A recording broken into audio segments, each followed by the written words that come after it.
Olá, boa noite. Nós vamos começar uma live hoje com a professora Marisa da Costa Assis. Ela vai conversar conosco sobre a inclusão, tema esse que está ganhando relevância após o novo decreto do governo federal, que de certa forma foi um retrocesso para os ganhos que a comunidade educativa e a comunidade social já havia conquistado. Mas o tema hoje é TDAH.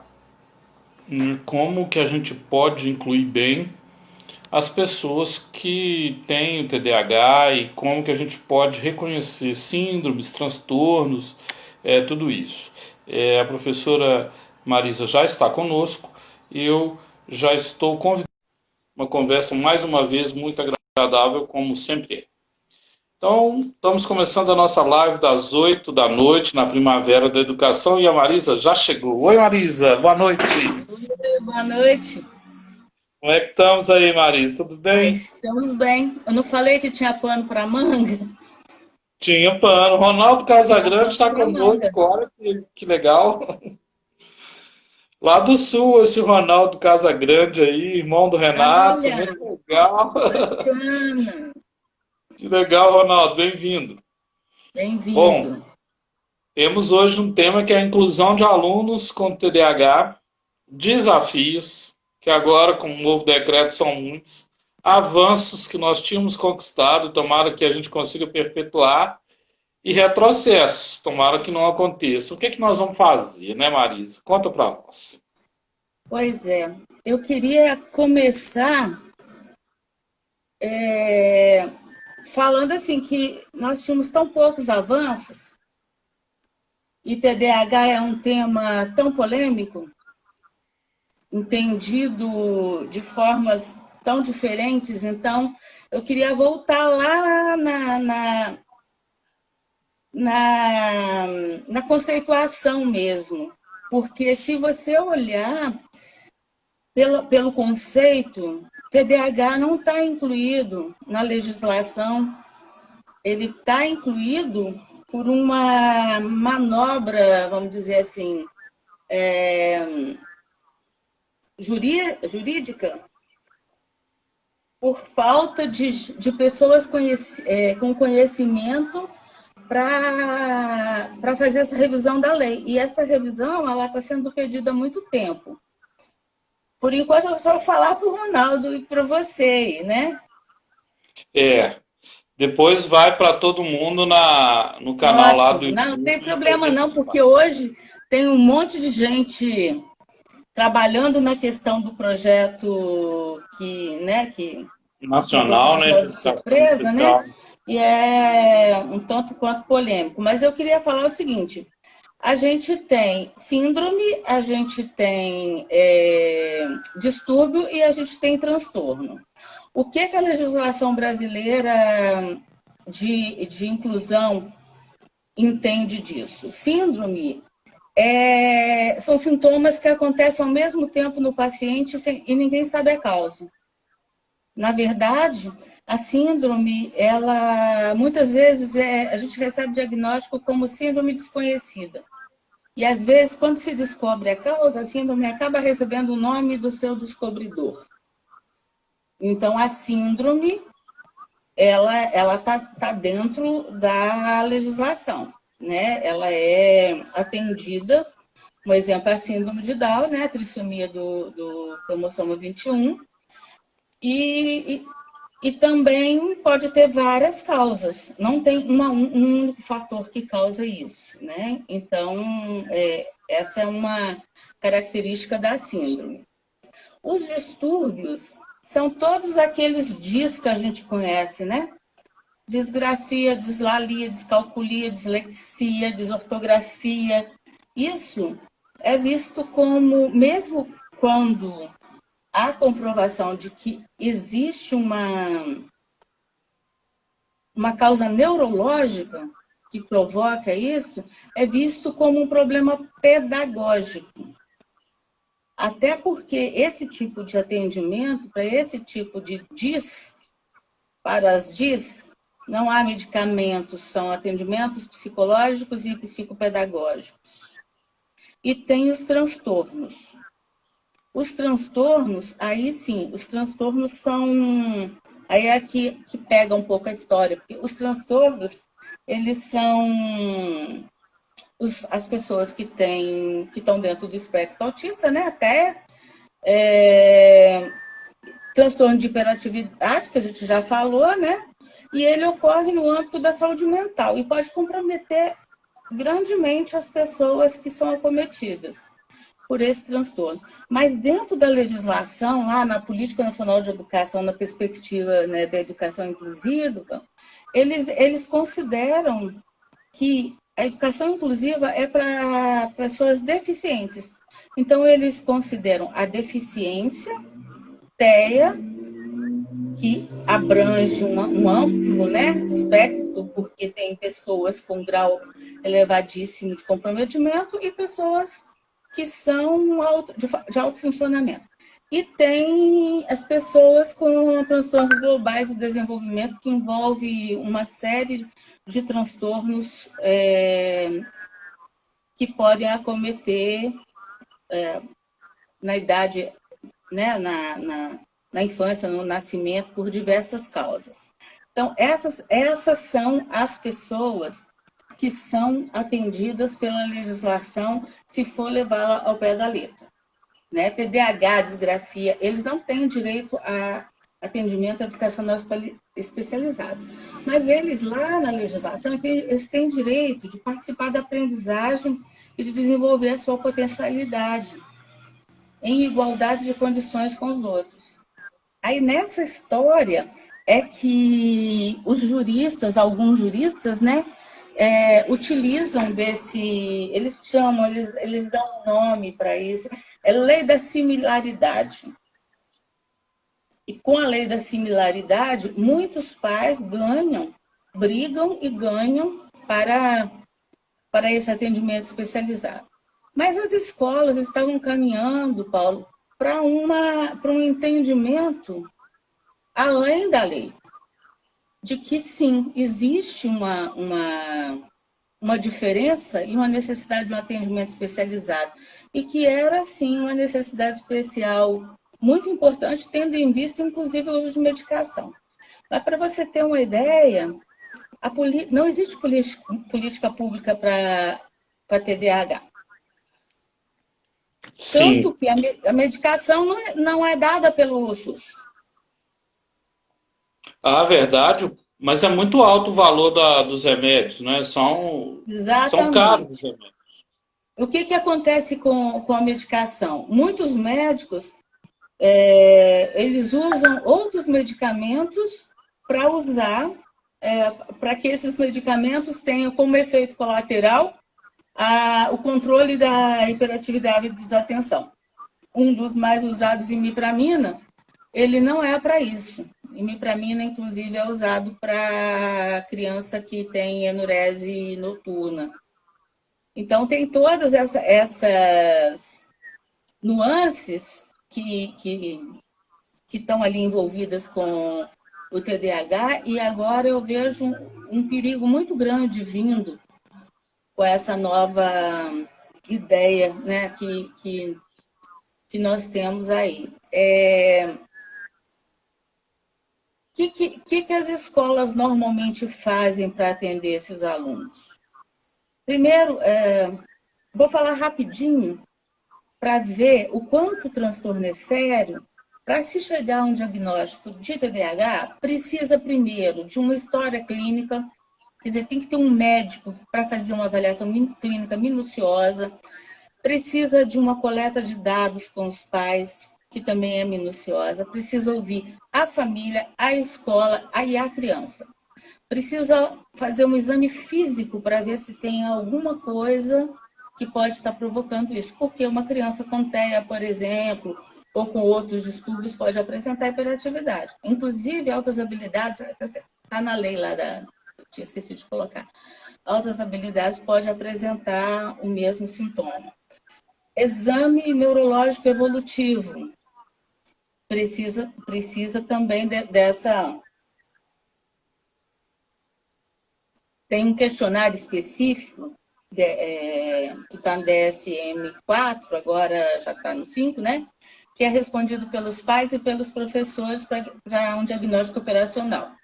Teste psicométrico, fonoaudiólogo e integração de todos esses diagnósticos. Aí se chega a um diagnóstico de TDAH e um laudo dado pelo neurologista. Essa lei, ela precisa mudar. E a Associação Brasileira de Déficit de atenção? Déficit de Atenção e Hiperatividade, ela tem uma luta muito grande com isso. Para você imaginar qual é o tempo de luta, tem um projeto para que ele seja inserido na lei de inclusão. Esse projeto é de 2008. Ele está tramitando, 12 imagina, anos. né? 2008. Ele está tramitando no Senado, agora ele voltou para a Câmara,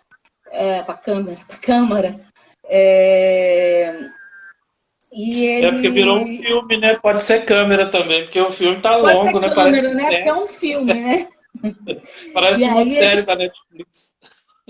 esse projeto, ele foi substituído agora em 2019, lá na Câmara. Esse projeto, ele foi substituído e tem uma relatora que pediu vistas, que até anotei o nome dela, Mara Gabrilli. Está com ela desde 11 de 2019. E aí volta para mais 3 comissões avaliarem. Vai fazer um ano que tá com ela, hein? Está fazendo um ano que está com ela. E esse projeto é o que falta para que seja inserido na legislação. Se nós tivermos essa proposta aprovada desse novo projeto, né? Não é tão novo também, não. Esse novo projeto que o Bolsonaro assinou, decreto, né? Que o Bolsonaro assinou aí, ele é de 2016. E o secretário de Educação não se deu ao trabalho de fazer uma revisão, de fazer uma pesquisa de profissionais. Tá, não quero fazer uma pesquisa pública de professores, que eu acho que deveriam serem ouvidos, né? Uma Não se consulta deu ao técnica, trabalho. né? Exatamente. Um comitê técnico para analisar, afinal, impacta na vida de tanta gente, né, Marisa?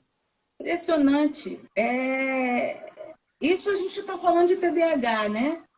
Tá todo mundo, né? Você faz parte do mesmo grupo que eu faço, que a gente está estudando, esmiuçando esse decreto aí e vendo o que a gente vai se manifestar a respeito disso ainda, mas a gente está falando aqui de TDAH.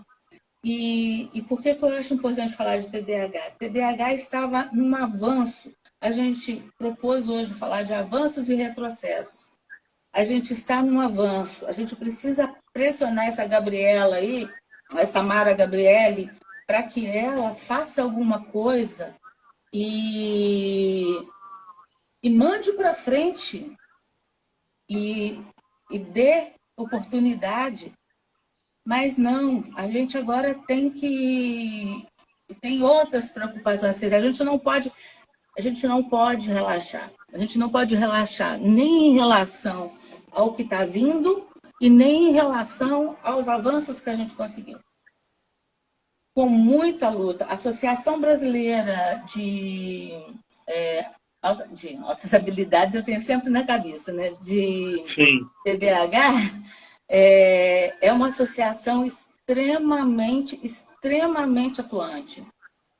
Eles estão, assim, o tempo todo. Tem 2 coisas que eu indico para quem se interessa pelo assunto, para quem tem filho, para quem tem aluno, para quem conhece alguém e quer ajudar, acompanhar. A Associação Brasileira é a ABA. A Olha, que bonito. Associação Brasileira, eu A língua sempre... judaica é paizinho. É a ABDA, Associação Brasileira de Déficit de Atenção. Ábida. Ah, tá. Porque lembra Sim. que eu disse que a hiperatividade também é no déficit de atenção? Então, ali Sim, é a ABDA, Associação Brasileira ABDA. de Déficit de Atenção. É. E lá eles têm, assim, vou te dizer que eles estão ali, ó, na cola. Eles têm as últimas informações sobre tudo relacionado a TDAH. Eles têm excelentes artigos. Marisa, eu tenho uma preocupação. Vou externar. O Pode. professor está em sala de aula, alguns são defensores do que prevê esse novo decreto, que é separar, né? Segregar, isolar. Pode ocorrer que em algumas escolas, né, tomara que em algumas poucas escolas, os professores comecem a dizer, bom, agora está na lei, vamos retirá-los da sala. Gestores também podem alegar que agora a legislação autoriza, então vamos encaminhar para o Instituto X ou para a Escola H. Eu não quero falar nomes. Mas veja assim, corre o risco daqueles avanços que a gente tinha de ter uma sala de aula que eu chamo de híbrida ou heterogênea, uma sala de Sim, aula inclusiva, corre o risco de alguém agora alegar que a lei existe e não querer mais atender e entender esse público? corre. Esse risco é muito grande. Tudo que é diferente assusta. Então, às vezes, as pessoas se convencem, não, vai ser melhor para ele. Mas quem garante que essas escolas, quem vai fiscalizar se essas escolas terão mesmo profissionais habilitados? O ideal não é que essas escolas não existam, elas podem até existir, mas o ideal é que o aluno frequente. E o ideal não é só para o aluno que tem dificuldade, transtorno ou síndrome. O ideal para todos os alunos é a inclusão. Todos crescem e todos aprendem. Agora, eu vejo que se isso passar, Paulo, eu vejo o seguinte: a minha atuação vai ser o seguinte: eu vou encaminhar os pais para o Ministério Público e já que é uma opção da família, não está escrito lá que é uma opção da família, se a família entender que a inclusão é importante e que com a inclusão o potencial daquela criança vai ser maior estimulado, vamos dizer assim, com os colegas, eu sou a primeira a encaminhar para buscar seus direitos no Ministério Público. Também sou a primeira a encaminhar para médicos que eu considero responsáveis, conscientes e bem informados, para que deem um laudo e no laudo diga que a criança precisa de uma sala de aula de uma escola inclusiva. Ele pode, inclusive, né, pode fazer no contraturno participar de uma sala de recurso, fazer uma complementação para ajudar a desenvolver as habilidades com as terapias específicas. Mas eu acho que a orientação para os pais é importante que os pais saibam que se isso passar e se for uma escolha, eu vou lutar até o fim para informar os pais que a melhor escolha é a inclusão. Sim. Veja bem, Marisa, nós estamos vivendo um momento que a BNCC deveria ser implantada em virtude da pandemia. Esse era o ano de implantação. Ela não foi. A BNCC, que é um regramento, né, acaba sendo também um indicador de como o currículo pode se comportar. Ela prevê autocuidado, autoconhecimento, ela prevê competências socioemocionais, ela fala que é importante que o educando, né, que o estudante desenvolva autopercepção, autoestima, resiliência, e de repente vem uma lei que é na contramão de uma norma que ainda nem foi estabelecida. Isso me Exatamente. choca, isso me choca, isso me deixa perplexo. Eu queria saber a sua opinião, né?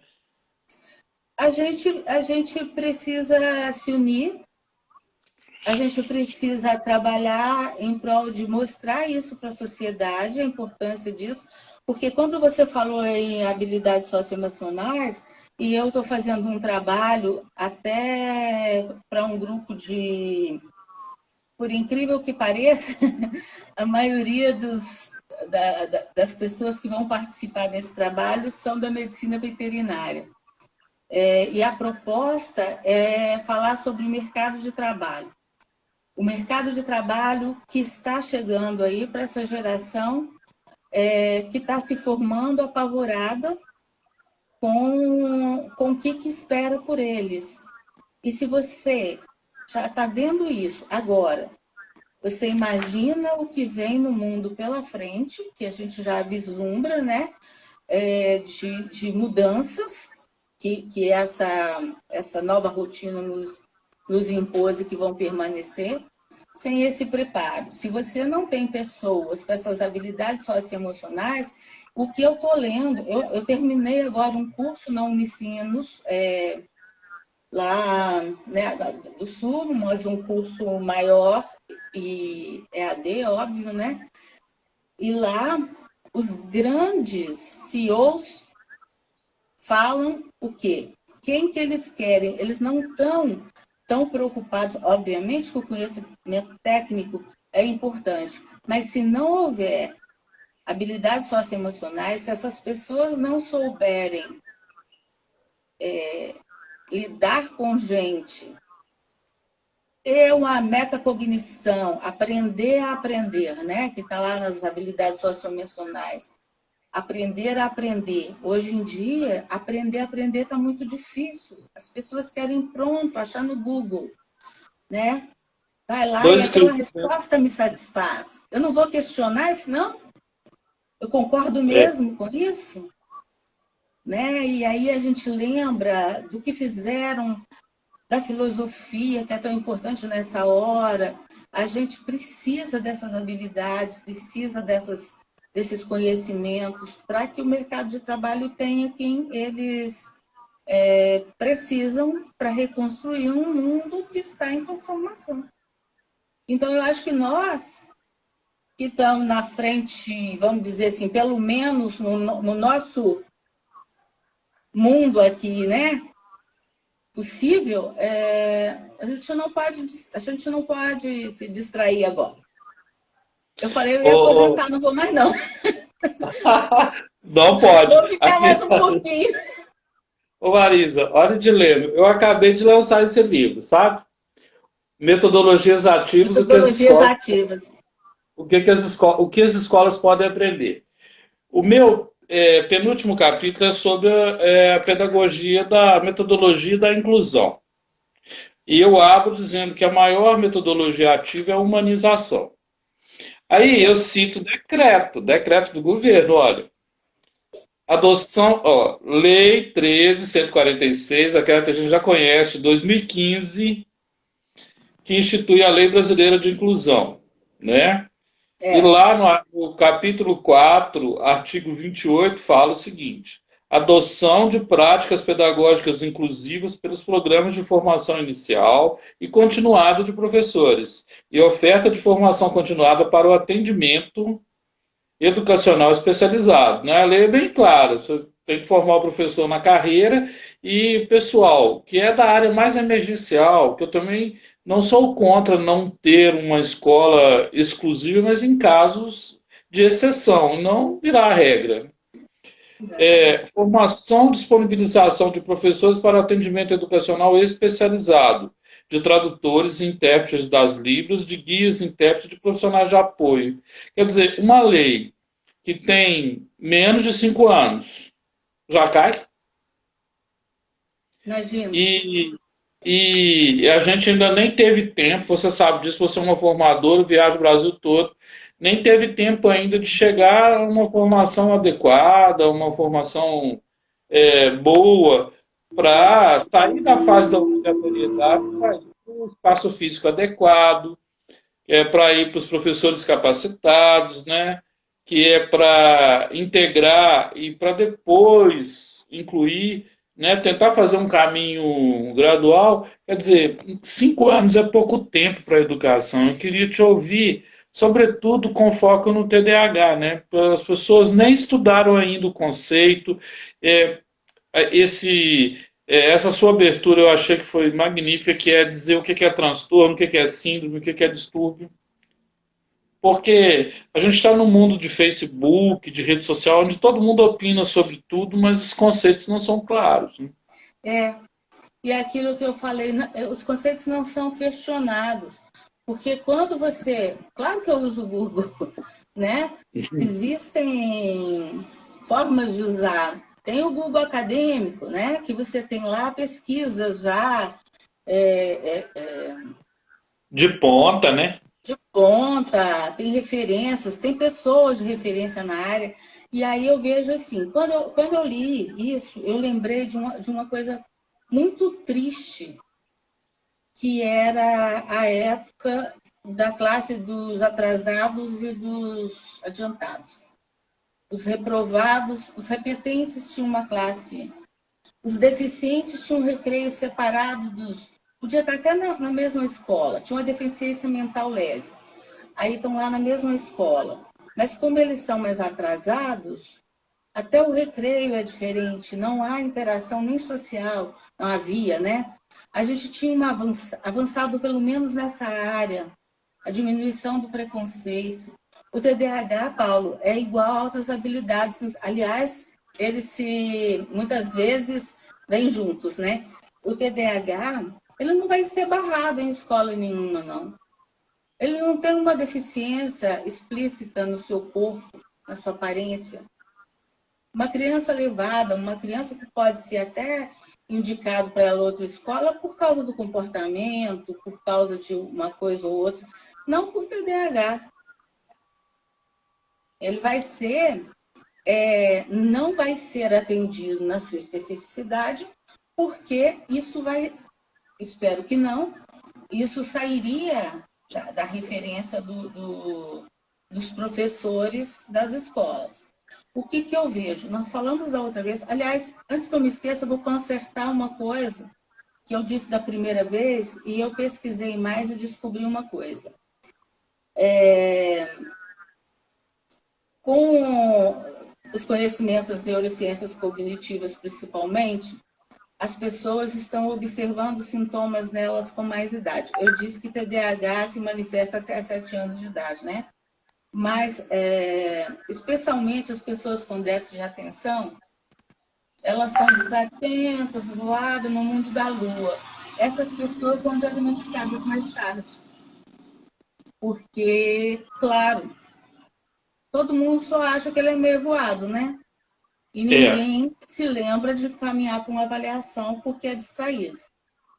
Só chama atenção, briga, né? E essas coisas desse tipo. Eu tenho nós falamos sempre em formação continuada. Acho que um grande problema no Brasil é não capacitar os seus profissionais.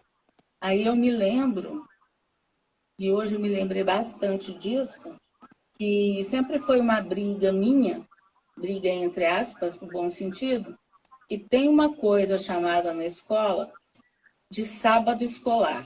Tem o sábado letivo e tem o sábado escolar. Sábado escolar é para conselho de classe e deveria ser para a formação continuada. Aí eu volto a elogiar o que é bom tem que ser elogiado. No Rio Grande do Sul, no tempo que eu vivi, tinha essa formação continuada. Mas o que acontece normalmente nas escolas no sábado que não é letivo? A reunião vira administrativa. Vira simplesmente administrativa. E quando você vê, o tempo acabou. Avisos que podiam ser dados com e-mail acaba virando uma burocracia lá, né? Você está falando do Rio Grande do Sul aí? Você está falando do Rio Grande do Sul? O professor Dalton uma mudança no diário de classe vira um debate que toma todo aquele período, todo aquele tempo. Essa formação continuada, ela poderia existir. O espaço existe. E ele existe para isso. E deveria ser apropriado, né? Deveria ser gerenciado com qualidade, né? A professora Tânia Levada está conosco, professora doutora, ela diz que a união agora é fundamental. Vou ler um pouco os avisos aqui para você. Olha, a Daniela da Elo Consultoria, a educação inclusive é plena. tem que ser livre de preconceito e educar todos em um único contexto escolar. Concordo. Aí o Daltro lá do Rio Grande do Sul, né, nosso palestrante, amigo, concorda. Ele diz que a integração baseia-se na normalização da vida dos alunos, com necessidades educativas especiais. A inclusão abrange o reconhecimento e valorização da diversidade como um direito humano, o que situa os seus objetivos como prioritários em todos os níveis.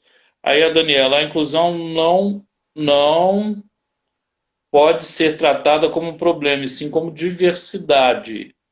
Aí o Dalton está dando parabéns pelo tema. A Adriana, lá do Rio de Janeiro, do Jacarezinho, entrou. Um adulto pode se descobrir com TDAH? Pergunta da Daniela para você. Sim, sim, a gente ouve muitas histórias, até divertidas, de adulto. Eu até recomendo para quem se interessar pelo tema, tem um livro que eu acho interessantíssimo que chama Tendência à Distração. É uma história de um médico que se descobriu com déficit de atenção depois de adulto. Ele sofreu muito. E aí ele é neurologista. Mas, assim, ele tem que deixar lembretes para ele. Ele fez da terapia comportamental o seu pilar de sustentação. Então, ele tem os esquemas, né, de atendimento, que ele sabe que de coisas que ele não pode esquecer.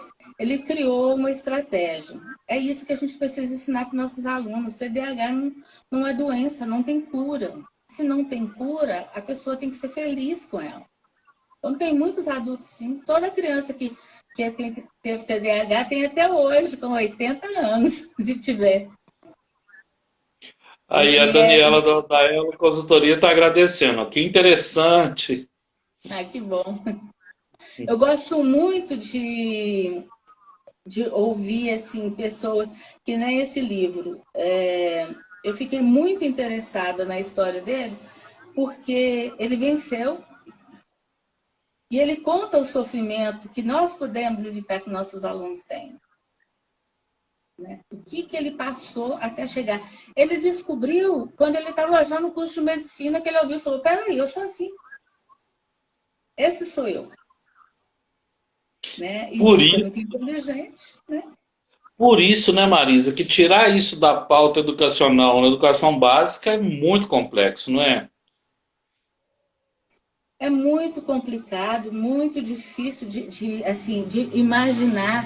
Nós temos, no Brasil, instituições sérias que trabalham com isso. Eu quero aproveitar para citar também, eu já participei. Existe agora, nessa nossa modalidade, eu não sei se vai ocorrer, mas é bianual, um congresso do Aprender Criança. Aprender Criança é vou chamar de instituição, me fugiu a palavra, né? Mas vou chamar de instituição, que é do Dr. Marco Antônio Arruda, é lá em Ribeirão Preto.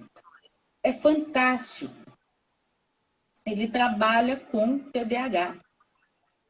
O site dele, lá no Aprender Criança, eu não entrei esses dias, mas eu já me cadastrei, como eu já participei e já conheço há algum tempo. Cadastrando lá, você tem acesso a todos os anais de todos os congressos que já aconteceram, para ver o quanto a ciência não é invenção. A ciência já provou que o transtorno de déficit de atenção existe. Eles têm tanto a indicação medicamentosa, quando necessária, quanto a terapêutica e quanto a pedagógica. E nós que estamos com os professores, né, nesse momento não estou em sala de aula de alunos, crianças e adolescentes, mas sim na coordenação de professores, E aí eu fico vendo como ajudar esses professores se não dão a nós a oportunidade dessa formação, né, nesse momento de formação continuada.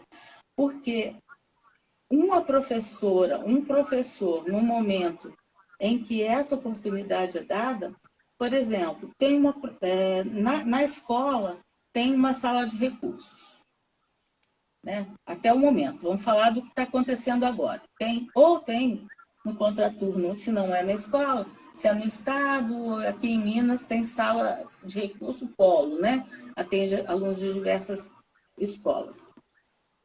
Mas essas pessoas precisam encontrar com a professora de sala de aula. Elas podem dar sugestões para atendimento para esses alunos na sala de aula. Elas podem ser esse apoio. Não é impossível. Quando a pessoa fala, mas é muito difícil, eu falo assim, não, não é difícil. É uma questão de, primeiro, você acreditar. Segundo, você pôr a mão na massa. E se aproximar da família o mais possível, a coisa acontece. Olha só, tem uma pergunta aqui e também uma reflexão. Adriana lá do Jacarezinho, né? Rio de Janeiro. Ela está falando, eu tenho um aluno que apanhou do primeiro ao terceiro ano por ser distraído. Eu pedi à mãe para levá-lo ao médico e ela rejeitou. Como agir nesses casos, hein? Na nossa Olha, primeira, a gente até falou, né, Marisa, que tem alguns pais que rejeitam, que não tem, gostam. tem. Ela encontrou com ela aos prantos no quarto ano, com um laudo na mão, lamentando pelas surras que ela deu no filho. Ah, que coisa. Ainda bem que acordou, né, Paulo? O pior é quando não faz isso. O que eu faço? A sensibilização da família é muito importante. Mas a indicação da escola vai além disso. A nossa responsabilidade como escola tem que ir além disso. Quando eu já ouvi muito de pais e de alunos em diversas situações, dizendo assim, ah, mas ele é assim, mas o pai dele também é, porque, entendeu? É de família, não vai mudar, não. Tá, é de família mesmo, tem um componente genético nessa história, né? Ele puxou o pai, né? Tem um negócio assim, Puxou né? o pai, o pai é burro, o pai não fez fundamental. E aí, o que eu encaminho depois de, claro, não nas costas da pessoa, né, com muita clareza, eu encaminho e falo, eu vou encaminhar para te ajudar para o Conselho Tutelar. Porque o ECA estabelece esse direito para criança e para adolescente. É uma questão de saúde. E eu entendo que você não consegue lidar com isso e não sabe o que é. Mas o conselho vai te orientar. Enquanto escola, eu paro aqui, porque você ainda tem dúvidas. A gente não pode perder nunca esse carinho, essa atenção da família. Se a família achar que a gente está contra eles, a gente perdeu. Eu entendo Olha, você. e olha Não o dou retorno conta mais, dela. eu te encaminho. Oi? Olha o retorno dela. Hoje ele está ótimo. Uma coisa que deu certo foi imprimir as avaliações de um lado só da folha. Ele tira notas altíssimas. É Olha, isso. Maria, o A reflexo da gente falou isso da formação, outra vez. é, o reflexo da formação continuada é lindo, né? E aí É. nós não podemos parar, né? Nós não podemos parar. A gente Esse é não um pode. avanço. Me perguntaram hoje como que fazer com um aluno com TDAH em tempos de pandemia na aula virtual. A minha Isso. resposta: como que era na aula presencial? Ah, porque nós tínhamos tempo estendido para fazer a prova, a gente sabia que ele era muito ela, né? A gente sempre fala ele, né? A prevalência da hiperatividade motora é mais nos meninos, mas não é regra. aquele negócio de deixar acontecer o movimento, né? Fazer aquela aula que ele possa trocar. Outro dia foi no início do ano. Eu assisti uma aula onde a professora montou uma estação e os meninos iam mudando de mesinha e passando por todos até chegar à conclusão daquela situação problema. Gente, perfeito. E aí tem várias coisas que podem ser feitas dessa forma. E uma coisa, o aluno que está em aula remota, se ele não aguenta ficar sentado na sala de aula, você vai botar ele o tempo inteiro em frente à tela? Ele Pois tem é. que ter esse tempo reduzido. Ele tem que continuar tendo avaliação diferenciada. Ele tem que continuar tendo quase nenhum ou menos trabalhos para fazer em casa. Deixa eu te fazer uma pergunta aqui, o Henrique, que é professor de uma escola estadual, que nesse momento ele está em sala, mas ele mandou para mim. Como a gente faz para que uma criança que tem TDAH consiga ter uma vida normal na sociedade? Porque ele é distraído para tudo. Aí eu achei bem legal a pergunta dele. Ele vai ser uma pessoa com essa distração sempre. Eu já vi casos, inclusive documentários, gosto muito de ver documentários de situações desse tipo, de pessoas que vão com um pé de meia de uma cor, outro pé de meia de outra cor, trabalho, mas consegue ter um desempenho acadêmico, consegue trabalhar, consegue estudar. O fundamental é trabalhar com esse aluno. Se ele não tem condições de fazer isso com um terapeuta, que na escola se faça isso. Ajude ele a organizar seu pensamento. Ele depois, porque o nosso cérebro, Paulo, ele só ganha maturidade, essa região frontal, que é planejamento, funções executivas, tudo que eles precisam, nós precisamos para viver e organizar a nossa vida, isso fica completamente pronto no nosso cérebro com 25 anos. Nossa. Agora, né? Tanto que eles estão querendo considerar a adolescência até os 25 anos, com essa descoberta agora. Agora, quer dizer que uma pessoa que não tem esse déficit, que não tem essa dificuldade, ela vai ter as dificuldades da adolescência. Já estão estudando também o horário de aula para adolescente, porque aula de manhã para adolescente muito cedo, não deveria começar a aula antes das 9 horas, porque eles não estão... Ele precisa desse sono maior. Então, essas coisas, a gente precisa estar atento para ver a hora que a gente consegue implementar, né? E a questão do adulto, ele vai continuar tendo, mas ele vai desenvolver mecanismos de se organizar. Lembra que eu falei, dei por último, assim, de corridinha, técnica Pomodoro? Sim, sim. A técnica Pomodoro, que todo mundo pode achar na internet, é uma Se organização alguém de estudo. quiser, eu mando, eu mandei para a formação dos professores. Eu tenho aqui também. Só deixar o endereço aí que eu mando. Vários Tá, vídeos. tá, joia. Essa técnica, ela é ótima, porque os pais podem aplicar em casa e pode ser aplicado para todos os alunos que não tenham formada o córtex pré-frontal não está formado. Então, é uma forma de ter um tempo de estudo bem aproveitado. O negócio não é estudar muito, é estudar direito, estudar É, certo. eu uso para escrever, viu? Dou aquelas pausas, depois Isso. volto, porque a nossa mente cansa, né, Marisa? A professora Rose, ela é da educação infantil. Sabe por quê, Marisa, que eu estou te dizendo? Às vezes o público aqui é pequeno, mas eu disparo o vídeo para as escolas, aí elas mandam perguntas, né?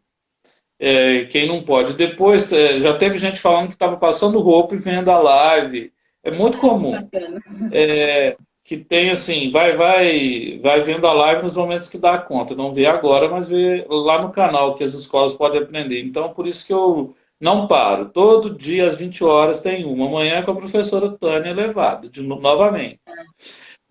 Mas vamos lá, ela perguntou assim: como que a gente distingue um menino que tem TDAH do menino que é muito ativo e gosta de brincar? Porque ela vê alguns pais generalizando, falando assim: não, precisa não, isso é criança. Criança é assim mesmo, né? Então essa pergunta. E tem dois comentários aqui na linha de tempo que eu. Um é da professora Tânia: formação continuada é fundamental. O professor não pode sentir que está só. Olha que legal. A Adriana: na nossa escola, adaptamos o plano de estudo para esse aluno com um número menor de aulas online.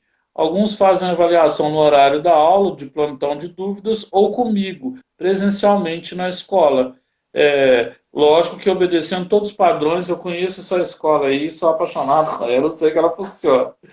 Mas e aí, como que a gente distingue o TDAH de uma criança que gosta de brincar, que é muito ativa, e esse pai que generaliza isso?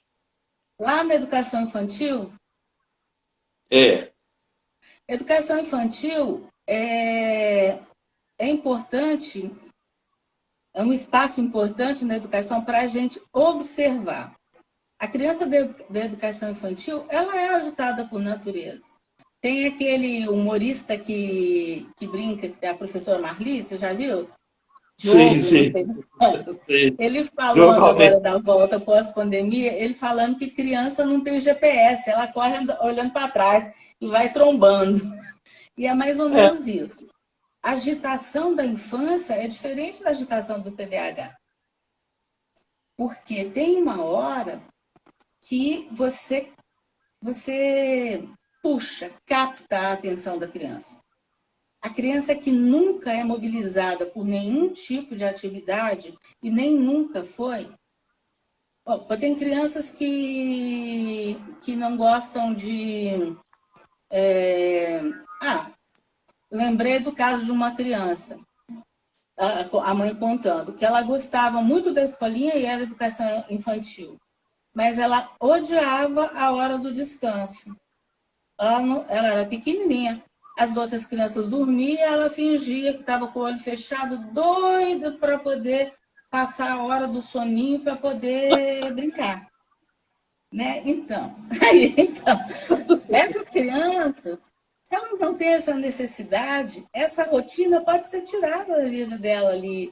Ela pode ter uma outra sala onde ela brinque aleatoriamente, que não seja uma brincadeira dirigida, que ali ela se solta, se joga.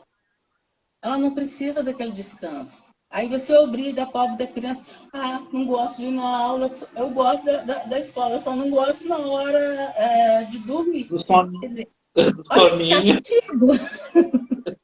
E não pode fazer E, barulho para não acordar o coleguinha. e a pergunta da Lúcia, ó, para o diagnóstico ou identificação, é necessário um tipo de exame como ressonância magnética ou eletroencefalograma? É bom, ajuda? O elétron não muda nada. O elétron não mostra nada. A ressonância, ela tem uma imagem que é mais... tem um nome, doble. Me fugiu aqui agora. É uma colorida. Eu vou postar, Neurofeedback? depois você me lembra, Ah, porque... lembro, lembro. Mas é a ressonância magnética mesmo. Ela mostra assim, essa mostra a, a circulação sanguínea, o fluxo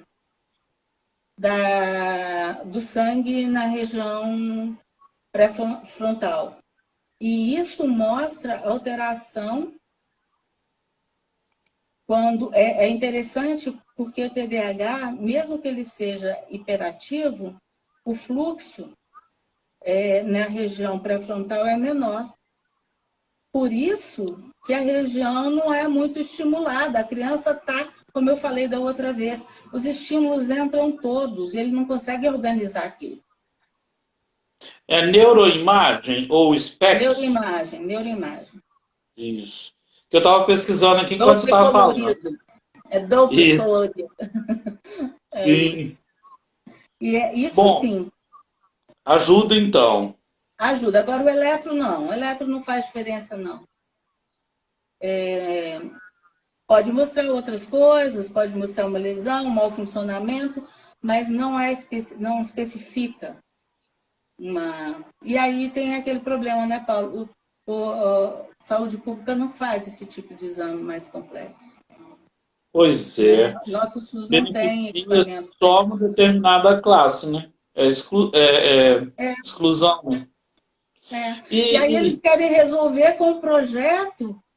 Ah, já que eu não posso ter isso, eu vou botar numa escola, pelo menos não vão exigir dele, cortar, né? né? Ah, ué. Corta a verba, né? Aí eu não preciso investir na educação básica, como foi proposta de governo, né? Investir na educação básica, capacitando pessoas para fazerem trabalhos adequados de inclusão. Aí E é aumenta a interessante. invisibilidade, né, Marisa? Oi? Aumenta a invisibilidade, né? Aumenta a invisibilidade. Aumenta a invisibilidade. E me diga, É, tem uma pergunta aqui da professora Lília que ela falou que se eu não fizesse, que ela me batia. Então, deixa eu fazer logo. Alguém com TDAH já foi diagnosticado com altas habilidades ou superdotado? já, vários. Eu vou falar de um famoso, o nadador Phelps, Michael Phelps. Ele é Ah, superdotado e ele foi nadar por causa da hiperatividade. A natação e era para ele gastar energia. nossa, essa aqui eu vou mandar para o Paulo Rogério, meu amigo aí. Ele é dono É da academia de natação, abriu hoje. E aí hoje à tarde eu conversei com ele. Ele é um professor muito legal e tem academia. E muitos alunos estavam sentindo falta. Ele falou comigo hoje à tarde. Olha que legal, né? Não, Lília, bacana. obrigado. E a mãe dele colocou ele na natação, que foi o esporte que ele interessou, porque ela não sabia o que fazer com ele. Ele não parava, ele não tinha um minuto de sossego. E aí, quando deu a ele a oportunidade de fazer uma coisa que foi do interesse dele, ele se tornou o melhor do mundo no fenômeno. Então, aí nós temos dupla excepcionalidade, né? Também altas habilidades junto com o TDAH. Sim. E uma pergunta aqui da Roseli, que é mãe. Ela falou assim: eu tenho que tratar meu filho mesmo com medicamento? Será que só com fortalecendo as atividades físicas dele eu não consigo? Não, ela não tem que tratar com medicamento. O medicamento só se for indicação do médico. Nem todo médico, ou nem toda situação, não vou dizer se é todo médico, nem toda criança necessita de medicação.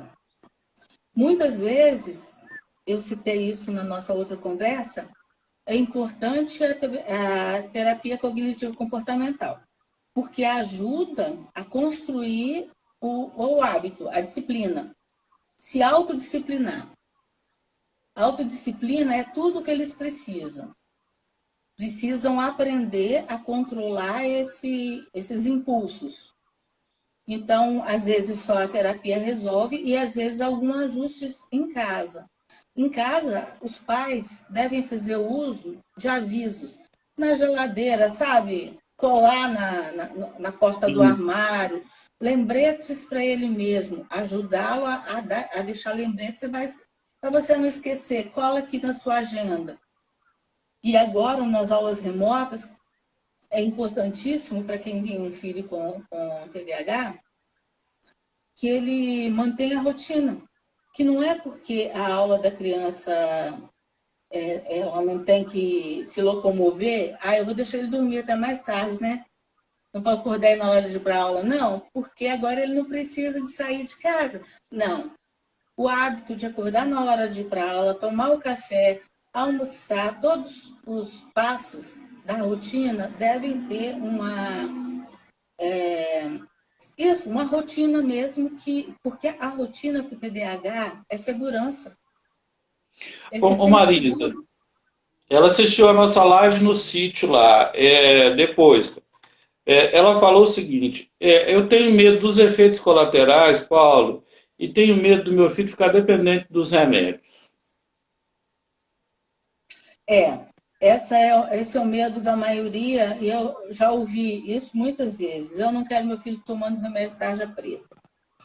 A tarja preta é um tabu assim enorme. A tarja preta significa que é um remédio controlado que não deve ser usado por conta da vontade da pessoa. Eu sei, por conhecer vários médicos da área, que até executivos, quando têm uma atividade muito intensa de trabalho, trabalham 12, 13 horas, 14, 15, sei lá, fazem uso de medicamento para déficit de atenção, pessoas que estão estudando para concurso, pessoas que, enfim, que não necessitam desse medicamento e consegue lá com o médico amigo, né, que não deveria dar, mas consegue com o médico amigo a receita.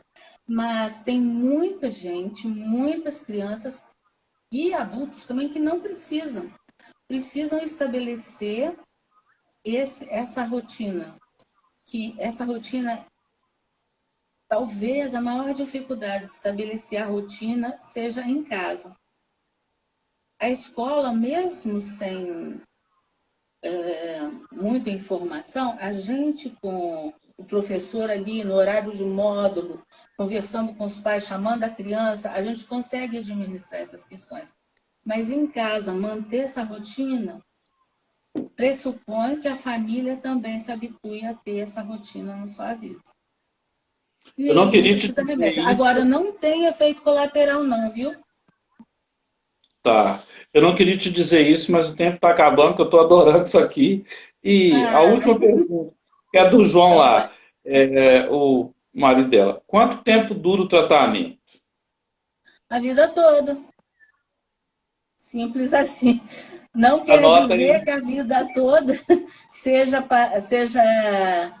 com intervalos, né? Você faz o atendimento, aprende a forma de lidar, como qualquer outra coisa que você vai procurar um médico, e aí você, quando percebe que precisa, eventualmente volta para fazer uma revisão. Em criança, a revisão é mais intensa, porque a criança muda de peso, cresce. Então, assim, se tem medicação, precisa de haver alteração. A mãe que ficou preocupada com o efeito colateral, a medicação não cria dependência, tanto que ela pode ser retirada no período de férias, no período de fim de semana, sem que a criança sinta a falta dela. Ela é Olha que metabolizada legal. naquele tempo.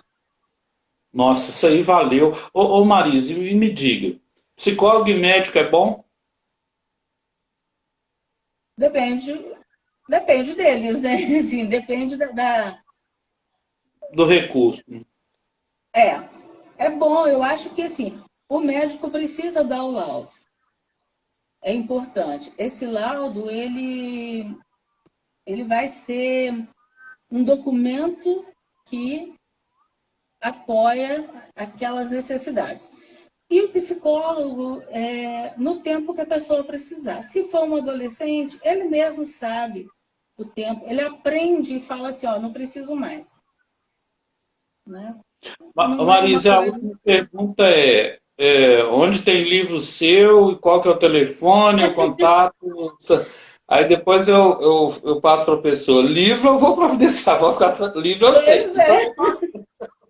Fala pro pessoal procurar o site do Aprender Criança aí, que eles vão gostar, tá? Isso, entrei aqui, o congresso foi em agosto, ele está disponibilizado para quem quiser, é só mandar a mensagem lá pedindo. Beleza. Marisa, eu quero te agradecer muito. Eu comecei a semana feliz com essa conversa aqui. Quero dizer que sua disponibilidade é sensacional. Desejo sucesso no seu trabalho cada vez mais e gratidão e alegria. Obrigada, Aprendi gratidão, pra e gratidão caramba. também. É muito bom a gente conversar com quem tem os mesmos ideais, acredita nas mesmas coisas e luta pelas mesmas coisas, né? A gente vê que Então, não isso está é. sozinha, é tão bom, né? Nossa, muito bom. Eu vou mandar para esses 156 gestores, aí pode ter mais perguntas, eu te chamo. Tá, pode. Aqui, dá tempo de eu digitar meu e-mail aí? Falta 7 segundos. Mas eu mando para eles lá junto. Você